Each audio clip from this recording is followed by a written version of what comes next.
saat ini. Tapi saya percaya cepat atau lambat itu pun akan terjadi. Tetapi Rasul Paulus begitu luar biasa.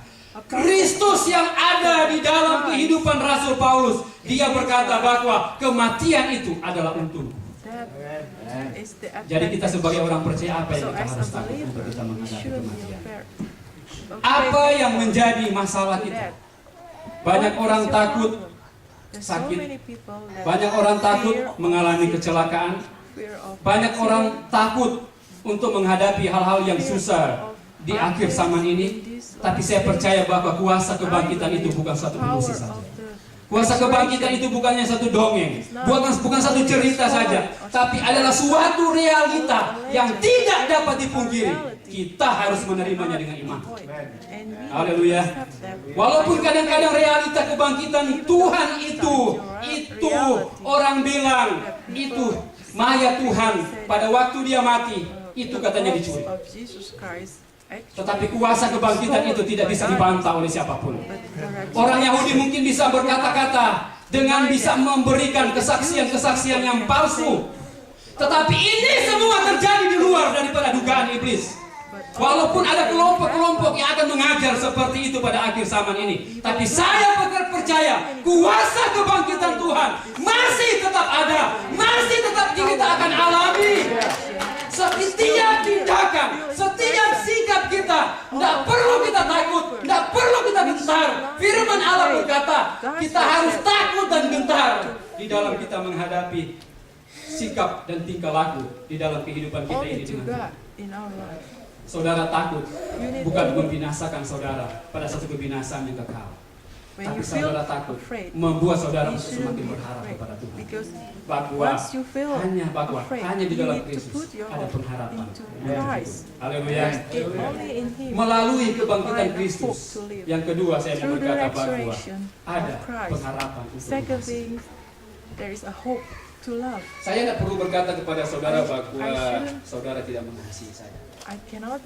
Tapi saya percaya bahwa kita tidak pernah berharap kepada dunia ini bahwa kasih yang sejati itu datang daripada ini. Tapi saya percaya bahwa sama-sama kita punya keyakinan bahwa kasih yang sejati itu hanya datang daripada ini. Banyak masalah yang terjadi, banyak perubahan ekonomi yang terjadi di negara ini. Negara yang superpower katanya bisa mengalami hal yang seperti ini. Obama berusaha mensukseskan apa namanya itu stimulus ekonomi untuk membantu orang-orang Amerika. Karena dari perang dunia kedua sampai pada saat ini tahun 2008 adalah tahun yang terbesar di mana orang-orang Amerika itu kehilangan pekerjaan. Dan dari tahun 1991 baru saat ini terjadi perbedaan di bidang ekonomi Amerika. Saudara merasakan siapa? Mobil yang masih baru pun yang kami dapatkan lewat kesaksian, tapi mobil juga itu pernah nginap di bengkel selama 2 minggu. Tidak ada yang kekal. Baju yang bagus yang saudara beli dengan semangat yang luar biasa mungkin di mall atau di mana. Tapi satu saat juga baju yang bagus itu akan saudara masukkan di kotak untuk dibuang atau saudara akan bawa ke goodwill. Rumah yang bagus sekalipun satu saat atapnya itu akan bocor, saudara.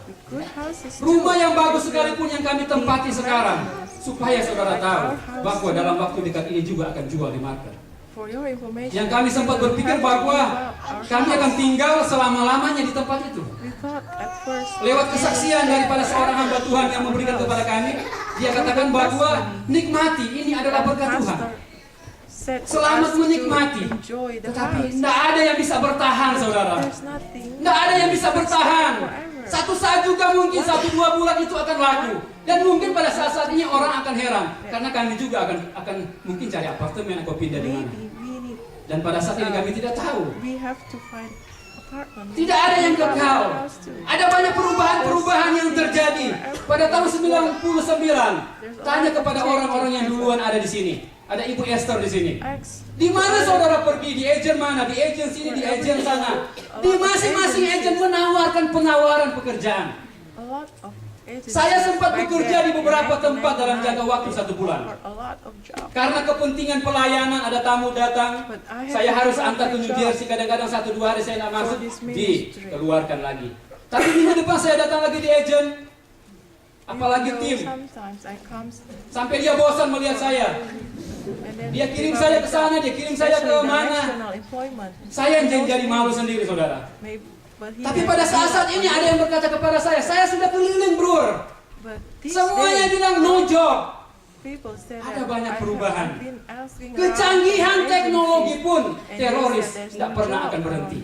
Kecanggihan teknologi pun tidak akan membawa perang ini akan berhenti. Kecanggihan teknologi pun semakin banyak penyakit yang membawa kematian.